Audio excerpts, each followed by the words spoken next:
Thereafter, after the labs, we'll have the post-labs. We will integrate the key recommendations because they will be overlapping. Some projects will be power projects, but they also affect transportation and so on. So we will develop a final report. It will be approved, presented to the Federal Executive Council. We'll also sign MOUs with relevant investors. Now, our target is to mobilize $25 billion in investment commitment. It doesn't mean that the money is going to come in 2018. Many of these projects, I'm a private sector person myself, and I know that they take time. Some projects may take 2-3 years from conception to when they're actually delivered. But we want those commitments now. And whatever the government has to do on its part, government will make commitments as well to deliver. And when I say government, not just the federal government, the state governments as well. The state governments, we're working very closely with the state governments, and they are very interested in this.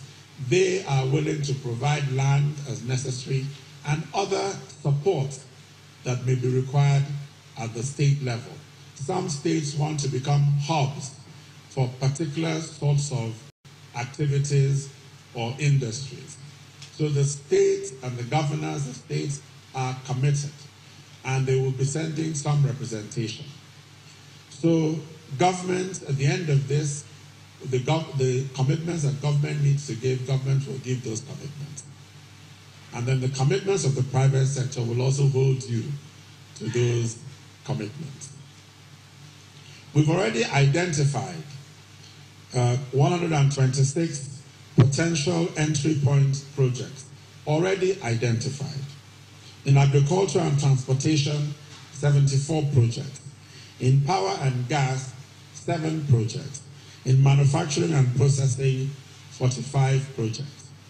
And between now and on the 12th, we'll be identifying many, many more.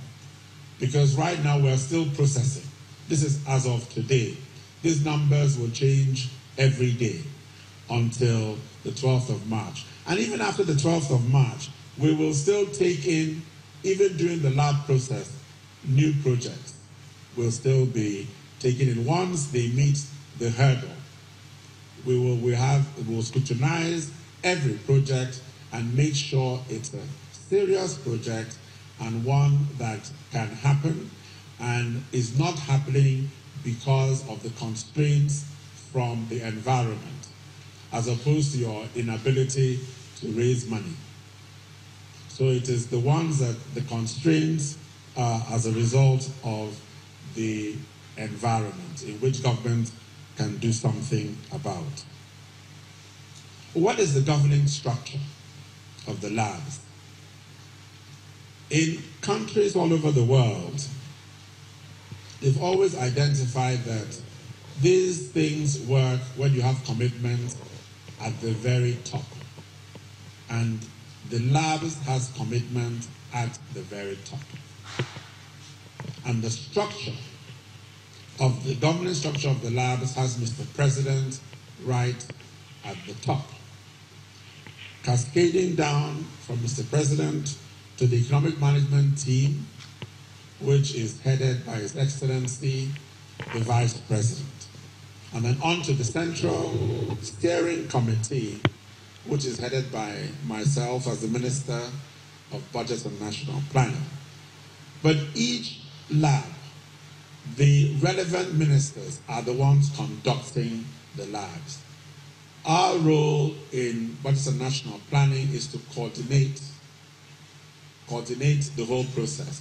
But the actual conduct of the labs will be by the ministers themselves. So the one on agriculture and transport will have Audu Ogbe, the Minister of Agriculture, and Rotimi Amechi, the Minister of Transportation. The one on manufacturing and processing will have Okechukwu Enalama, the Minister of Industry, Trade and Investment, and Kayode Fayemi, the Minister of Mines and Steel Development. And the one on power and gas supply will have Babatunde Fashola, the Minister of Power Works and Housing, and Emmanuel Ibe Kachukwu, the Minister of State for Petroleum Resources.